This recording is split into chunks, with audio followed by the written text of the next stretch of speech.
Today, we're diving into the story of Bryan Kocis, a central figure in the gay adult film industry. On his final day, he was desperately working the phones and closing curtains, trying to salvage his adult film business. Just a few years earlier, Kocis was a struggling medical photographer in Dallas Township, Pennsylvania.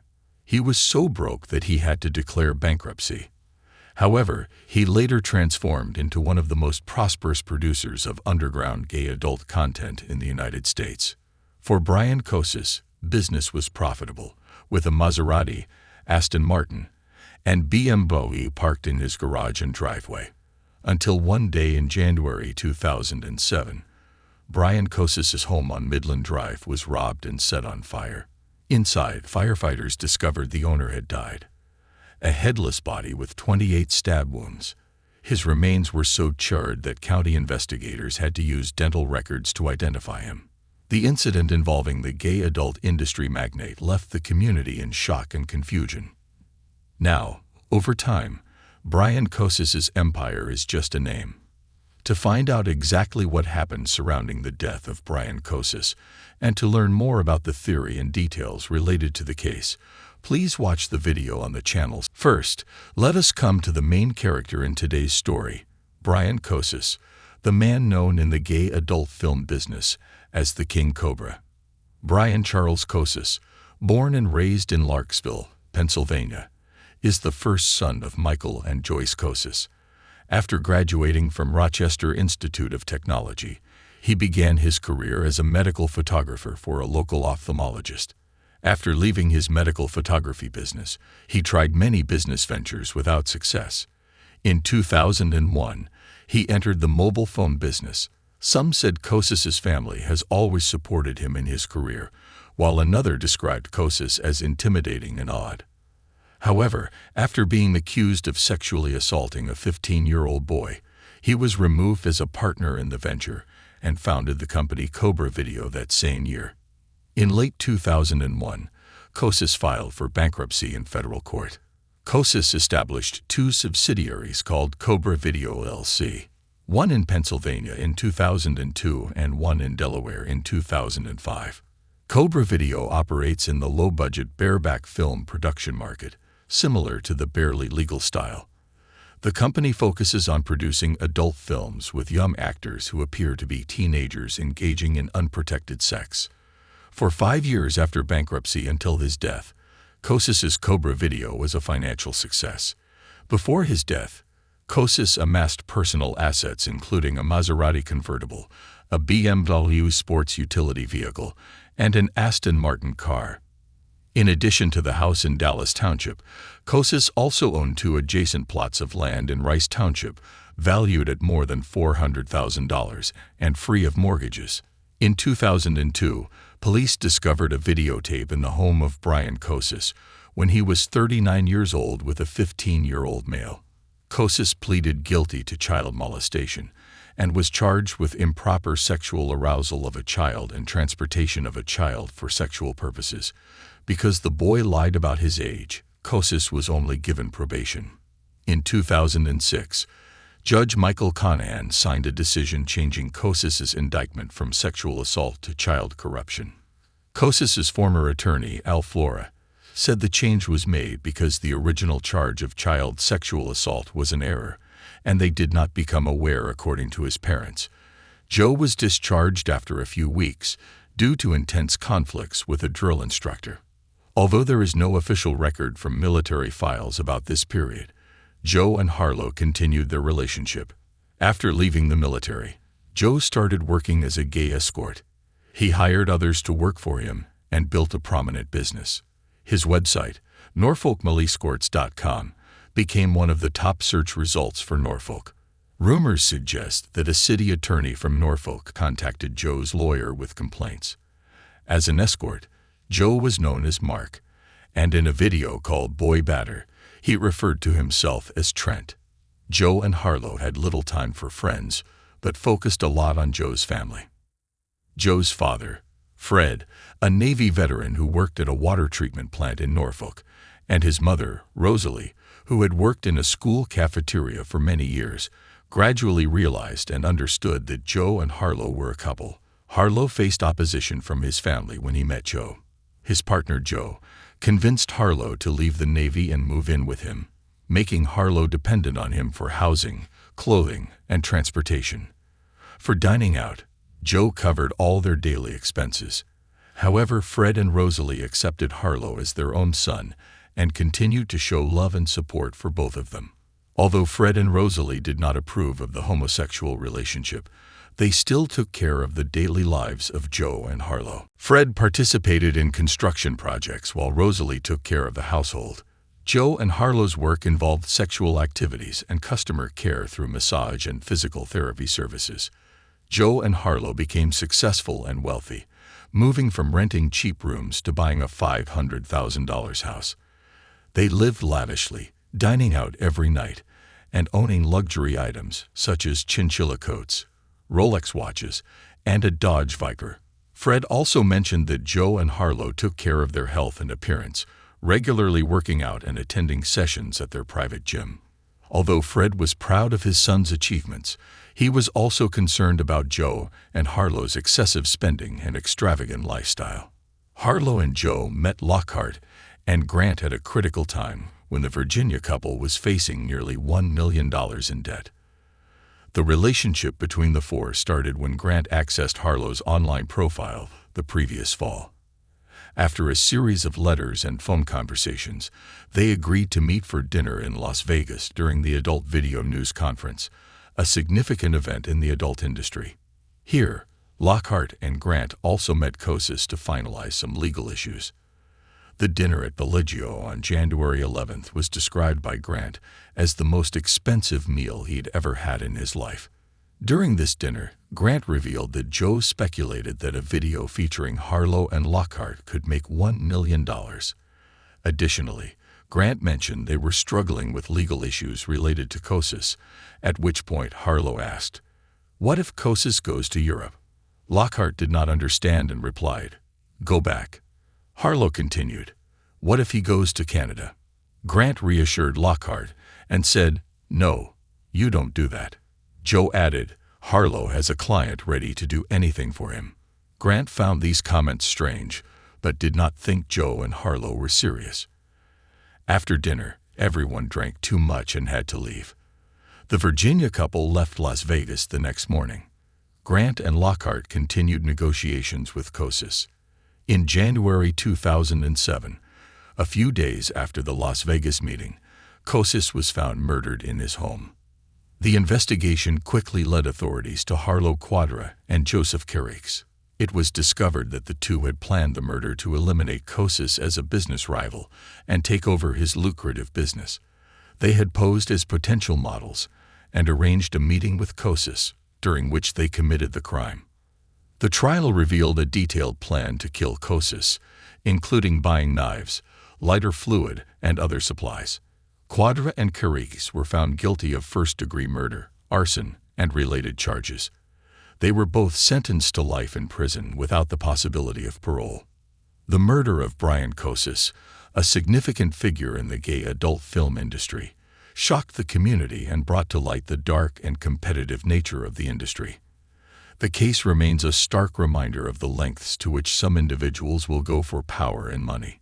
And his lawyer finalized the agreements. They then returned to San Diego to continue their daily lives. On the morning of Tuesday, January 16, 2007, Joe and Harlow called Lockhart. Joe Carriques was furious because Lockhart had not posted about their plans on his personal blog. Grant was also impatient with this situation. Grant was angry and expressed dissatisfaction. "I'm in the process of arranging. I've spent a lot of effort explaining our situation, but why is there no blog post? Who do they think they are?" I called them, and they said, "We have a lot of work to do." Joe became angry and made outrageous threats, even stating that if there was no post, the deal would be off. "If you don't understand us, leave us alone," he said. I told Lockhart, "Let them be." That's what happened. Joe and Harlow returned from Las Vegas with renewed confidence in Harlow's potential in the adult industry. On January 14th, Norfolk Male Escorts announced Harlow's upcoming collaboration with the industry's big star, Brent Corrigan of Porn Twink. Harlow registered as a model for Falcon Studios on January 18th, with Brent Corrigan as a reference. Later, on January 22nd, Harlow created a Yahoo.com account under the username Dumbo Tampa, which he mainly used to correspond with Kocis, posing as Danny. Harlow completed a modeling application on the Cobra video website and emailed Kocis, expressing his desire to meet and talk about filming and other things. He didn't have much experience with this and might need some guidance first. According to the police, Harlow used a Visa card to purchase a knife similar to the weapon found at the murder scene, and he also bought a gun in Virginia Beach. On January 23rd, he rented a car and used Joe's driver's license to register at the Fox Ridge Inn near Dallas Township. Emails show that Harlow, posing as Danny, had arranged to meet Kocis at his home on January 24th. That night, Kocis was murdered. Investigators stated that Bryan Kocis did not die in the fire at the scene. He had been attacked with a knife 28 times, and the wounds on his throat stretched from one ear to the other. Investigators believe that the fire was not accidental but was staged by the killer to cover up the crime. The devastation was immense as Kocis's house was burned down. During the fire, many documents related to Cobra Video's operations, 2 critical company computers, 2 video cameras, and a special Rolex watch were destroyed. Bryan Kocis was a well-known adult film mogul, known by the nickname King Cobra. He managed and built Cobra Video, focusing on younger male actors in their late teens who had youthful and attractive appearances. Investigators quickly suspected that the murderers were linked to Kocis's adult business activities. Among the suspects was a disgruntled actor named Sean Lockhart, who Kocis had groomed to become his youngest star, along with his manager Grant Roy. They were embroiled in a fierce legal dispute with Kocis over the ownership of the name Brent Corrigan. A day after the fire, Lockhart and Grant were suspected of being involved due to the ongoing legal dispute. However, both were in San Diego, 3,000 miles away from Kocis's home at the time of the murder. The police shifted their attention to another individual when they discovered that Kocis had a model visiting him named Danny Moylan. Through their investigation, the police found numerous emails between the two, revealing that Kocis had arranged an audition for Danny. They retrieved an application from Danny that included a photograph of unknown origin. When the police circulated this photo, they received multiple calls from the Virginia Beach area confirming that the person in the photo was not Danny, but was indeed Harlow Quadra. Joe and Harlow returned from Las Vegas, infused with new belief in Harlow's potential in the adult industry. Only 2 weeks earlier, Joe had met Sean Lockhart in Las Vegas and attempted to hire him for a series of films they planned to produce. However, they discovered that Lockhart was still under contract with Kocis. Despite this, Harlow disturbingly boasted that they could overcome this hurdle, and police learned that Harlow had called Lockhart after the murder, implying that he had taken care of everything.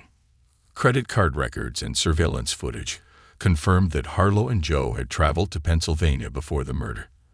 They'd rented a car that was seen outside Kocis's house on the night of the murder and purchased an expensive knife from a pawn shop, which was the weapon used to kill Kocis. Mobile phone tracking evidence placed them near the house on the night of the murder, and from this, investigators reconstructed the events. Posing as Danny, a model auditioning, Harlow had made an appointment with Kocis while Joe waited in Harlow's car. Kocis was drinking and in good spirits, and Harlow saw an opportunity when Kocis was off guard and attacked his throat, following by stabbing him a total of 28 times. They then set the scene on fire and drove back. After the crime, Virginia Beach police were authorized to execute a search warrant at Harlow and Joe's home. During the search, they found several items stolen from Kocis's house, although no direct evidence linking Harlow and Joe to the crime was discovered at that time. Following the murder, the couple lived in hiding for months. In a phone interview from jail, Joe revealed that they had moved to South Beach, Miami, and opened a store, also purchasing an apartment, hoping to escape the murder charge and continue contacting Sean Lockhart for a film project. However, They were apprehended by the FBI. Bryan Kocis, a renowned adult film producer known as Baron or King Cobra, was brutally murdered by Harlow Quadra and Joseph Carrix, his business rivals, with the motive of stealing assets and taking over the rights to Sean Lockhart, better known by his stage name Brent Corrigan. This act appeared to be a strike against someone who was blocking their financial ambitions and needed to be removed. However, Harlow and Joe disappeared after leaving their home in Virginia Beach and fled to South Beach, Miami, Florida, hoping they could avoid capture and continue their adult film work to achieve financial and fame success. Unbeknownst to Joe, Sean Lockhart and his manager Grant Roy had informed the authorities that Joe had been in contact with them. They cooperated with the police and the FBI to set up a sting operation not only to arrest Joe and Harlow, but also to force the pair to confess to the murder of Bryan Kocis. Lockhart helped the police by recording Joe and Harlow at a nudist beach, where prosecutor Michael Melnick conducted surveillance as they lay naked on beach towels, and Harlow and Joe confessed to the murders of Kocis. Harlow admitted that he indeed committed the murder. In this case, there was no official mention of forensic evidence. The analysis process in the crime lab took longer than what is typically depicted in shows like CSI. However, the strongest physical evidence that the suspects might have been at the crime scene were 2 video cameras similar to those stolen from Kocis's home. These cameras had their serial numbers erased and were seized in a police raid on Joe and Harlow's home on February 10th. Right after the murder, Harlow had posted a query on an online forum asking how to operate one of these cameras. On May 15th in Virginia, Joe and Harlow were arrested for fleeing. The same day, criminal charges against them were filed in Pennsylvania. Virginia also seized their assets and began investigating whether to charge them with conspiracy under the Racketeer-Influenced and Corrupt Organizations Act, RICO, money laundering, and conspiracy to profit from prostitution. This is unusual because typically in RICO cases, assets are usually seized after a criminal trial, not before. Joe's attorney in Virginia, Jim Bryce, believes that the temporary seizure of assets is being used to deny them the opportunity for proper legal representation in the criminal charges in Pennsylvania, where they have been detained since their arrest in July. Due to Joe and Harlow's credit being overly extended, it is unlikely that even if they could access their assets, it would make a significant difference. Therefore, their friends and family have tried to raise money for their defense. A website named freeharlowquadra.com has been selling products featuring Harlow's image, including a wall clock priced at $39.99 with large and small hands protruding from Harlow's nose, and a maternity t-shirt for $49.99.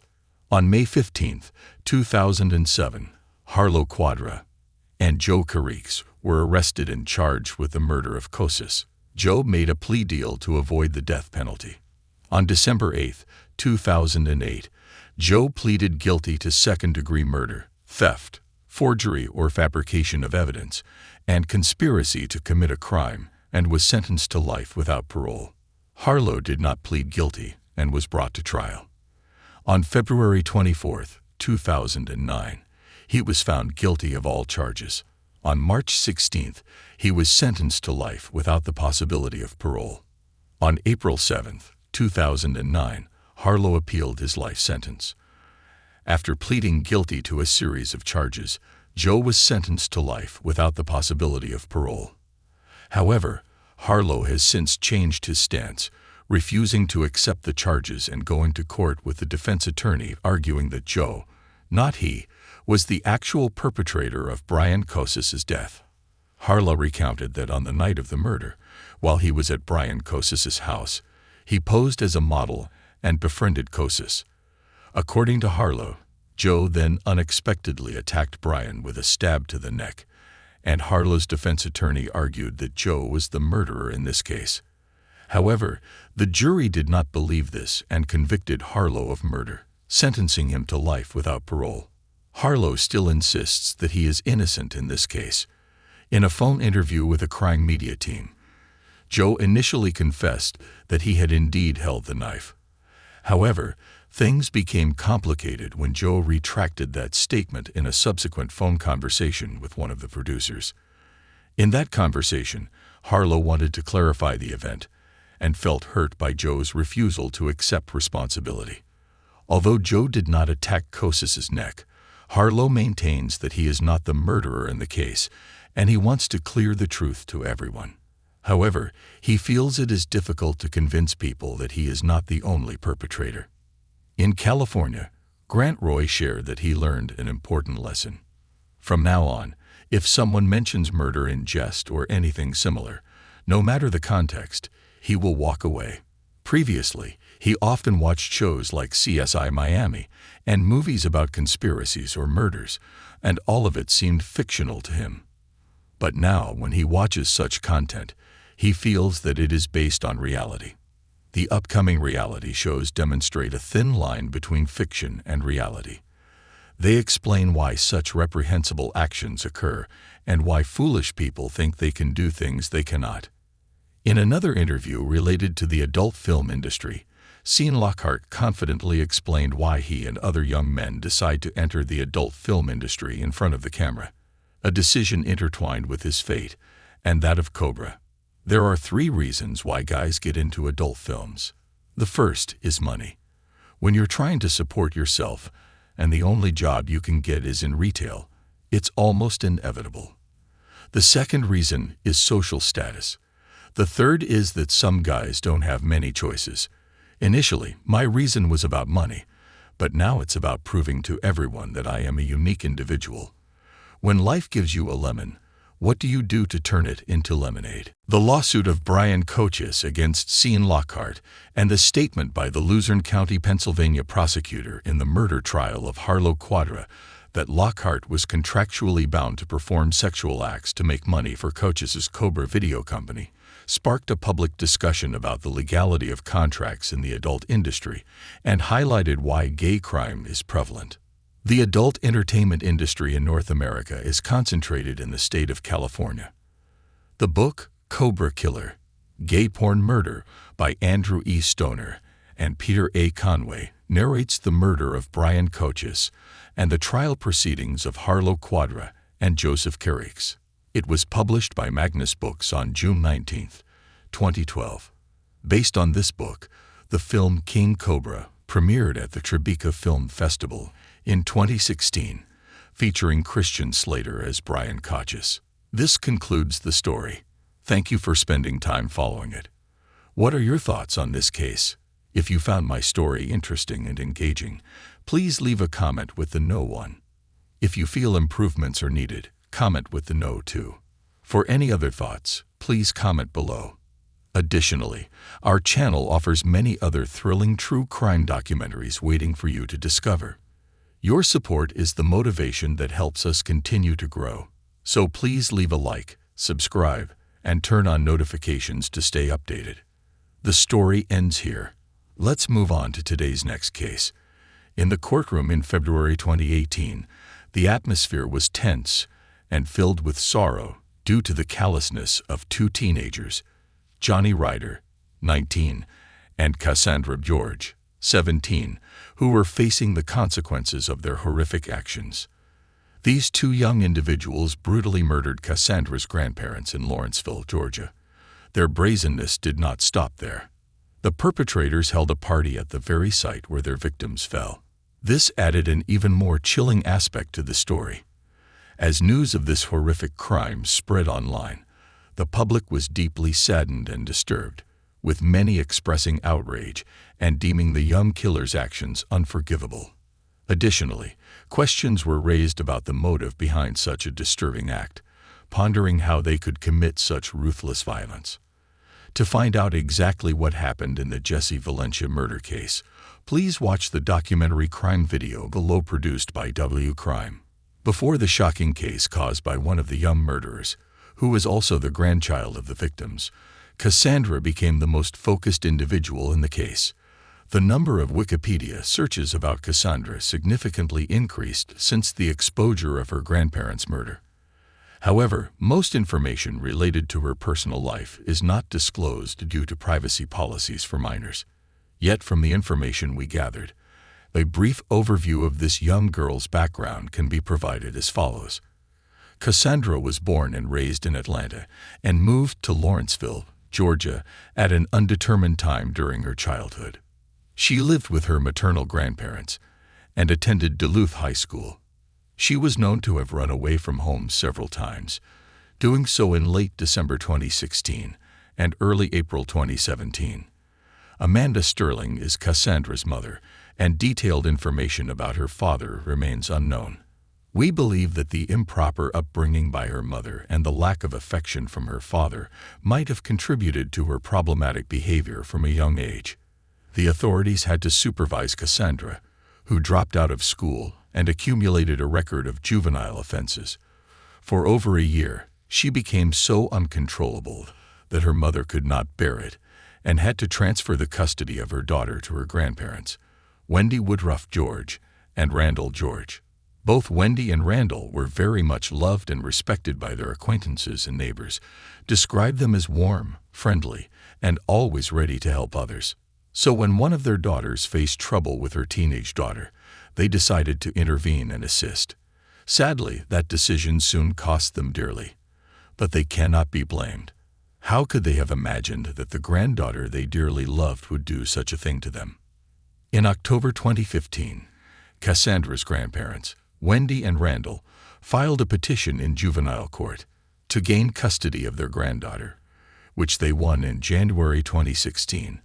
They moved Cassandra to live with them in Lawrenceville, believing that separating her from bad influences in Duluth and providing a stable home in Lawrenceville would offer her a fresh, bright start. However, after Cassandra moved in with her grandparents, her rebellious behavioral issues continued. She had been charged with assaulting her grandmother, and there were numerous calls related to suspected drug use and other disruptive issues. In Lawrenceville, Cassandra attended Peachtree Ridge High School, but only for a short time before she dropped out and returned to her detrimental ways. In fact, police records show that from October 18, 2015, to March 2017, they had to visit Cassandra's grandparents' home 31 times for various reasons. 18 of these were calls reporting that their granddaughter had run away from home.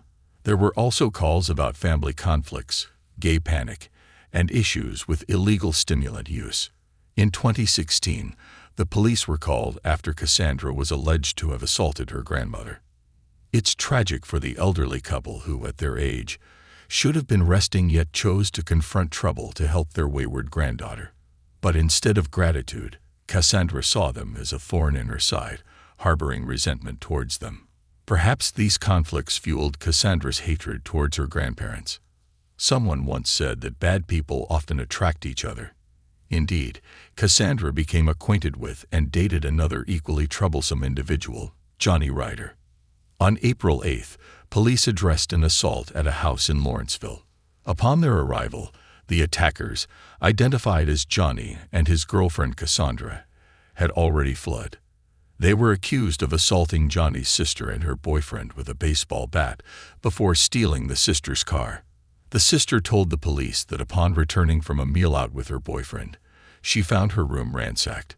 When she confronted her brother, he sprayed pepper spray at her and her boyfriend, then struck the boyfriend and shouted for Cassandra to get the baseball bat. Cassandra fetched the bat and struck the sister on the back. They then fled before the police arrived. Both victims were seriously injured in the attack and were taken to the hospital for treatment. While investigating the incident, the police discovered that the car abandoned by Johnny and Cassandra belonged to Cassandra's grandparents, Wendy and Randall. Earlier in the week, welfare workers had checked the house but couldn't contact the couple, prompting them to notify the police. Sensing something amiss, they decided to visit the elderly couple's house and were horrified to find Wendy and Randall dead. The police immediately suspected the malevolent pair, Cassandra and her boyfriend Johnny. The elderly couple had suffered multiple stab wounds and severe head injuries with gunshot wounds to their throats. Cassandra and Johnny immediately became prime suspects in the couple's death, and a manhunt was launched the next morning. The following day, police located Cassandra and Johnny at 4000 McGinn's Ferry Road at McGinn's Ferry Apartments in Suwanee, Georgia, following a tip from a friend of Johnny. The police surrounded the building, but both were defiant. Eventually, the SWAT team stormed the apartment after a prolonged standoff. About an hour later, a smart device was sent into the apartment to assess the situation, and that's when the police found the teenagers injured in the bathroom. It appeared the couple had attempted suicide. The police intervened in time and took them to the hospital for treatment. Their injuries were assessed as non-life-threatening. At the court hearing in February 2018, a tense and somber atmosphere enveloped the courtroom. Everyone who came to witness the trial was heartbroken and outraged by the actions of the young couple. The two murderers confessed that on the night of the victims' deaths, Cassandra and her boyfriend Johnny waited until the lights in the house were off before breaking in. Johnny initiated the attack on Cassandra's grandparents, followed by Cassandra, who used an iron to hit her grandparents on the head, culminating in stabbing them in the throat. According to the Gwinnett County Police investigation, the victims suffered blunt force trauma, and the youths were believed to have beaten them with a hammer and a baseball bat before delivering fatal blows to their necks. Afterwards, the pair used bleach to eliminate the foul smell and sealed the room to hide the decomposing bodies. Showing no remorse for their actions, the couple ordered food delivery, smoked marijuana, and invited friends over for several days before their arrest. The police believed that the elderly couple had been dead for about a week before they broke into the house and discovered the bodies on April 8th. Although authorities had not determined a specific motive, Cassandra's statement indicated that her actions stemmed from hatred towards her grandparents. She stated that her grandparents had become overly strict, leading her to wish for their disappearance. The situation worsened when Cassandra revealed that she and her boyfriend had even planned to target her mother. At first, the criminal couple entered the courtroom with a cold and emotionless demeanor. However, as they realized they were facing a lifetime in prison, their emotions began to overflow. Cassandra sat in a daze, her face etched with worry. Her boyfriend Johnny, perhaps overwhelmed with fear, took full responsibility for their crimes. He addressed the court, saying, "I want to express my deepest apologies to the Bjorga family. I am so sorry for the pain and grief I have caused all of you," Johnny declared. "I know what I did was disgusting, wicked, and deserving of hell temporarily." Cassandra, unlike her boyfriend, just wept without offering an apology or showing any remorse. Cassandra's mother was also present in the court, but was at a loss for words regarding her daughter's actions, never having imagined such a terrible event could occur. Not only the daughter of the victims, but another child of theirs was also present at the trial, delivering an incredibly moving statement about the impact on the victim. Chris Bjorga, the son of the couple, said, "Did he die that quickly? Did Cassandra see his face then? Did he see Cassandra's face? She was someone he dearly loved, a granddaughter he was immensely proud of no matter what." Additionally, the last message from Wendy was to her daughter, addressing issues related to her granddaughter. "I'm going to bed early. Maybe tomorrow will be better. All I can do is hope for the best. I hope things won't be too hard for any of us." These messages show that Wendy was extremely tolerant and loving towards her wayward granddaughter. Despite Cassandra causing numerous problems and distress to her grandparents, they never intended to give up on her. Reflecting on this, and then on the actions of the disrespectful granddaughter, our hearts constrict. Surely anyone would feel heartbroken over the tragedy of this family. Judge Deborah Turner of Gwinnett, presiding over the trial, expressed her profound outrage at the actions of the teenagers during the sentencing, highlighting the brutality and heartlessness of their deeds. Judge Turner stated this was the worst case she had ever encountered in her career, saying, "I am not sure I can imagine an act so cruel, cowardly, and meticulously planned being carried out by two young people. The cruel and depraved nature of what you two have done tells me that it's not worth my time to consider anything further." According to the judge's conclusion, she had already decided how to sentence these teenagers. Nothing could justify their actions, and further consideration was unnecessary. Johnny might have faced the death penalty as he was an adult when committing the crime, while Cassandra, being a minor, would only receive a life sentence. However, since both pleaded guilty, especially Johnny, who sincerely admitted his wrongs and apologized, their sentences were slightly reduced. In the end, both criminals were convicted of 2 counts of murder and 2 counts of serious assault, along with a series of theft charges with no bail rights. The severity of their crimes was reflected in the sentence, with each teenager receiving 2 life sentences with the possibility of parole after 60 years, alongside a concurrent 21-year sentence. This essentially means they will likely spend their lives in prison. We hope that during their time in prison, these young people can learn a lesson for themselves. May they truly repent, especially Cassandra, hoping she realizes the unconditional love her grandparents had for her and spends her life repenting in jail. Additionally, our channel offers many other thrilling true crime documentaries waiting for you to discover. Your support is the motivation that helps us continue to grow. So please leave a like, subscribe, and turn on notifications to stay updated. The story ends here. Let's move on to today's next case.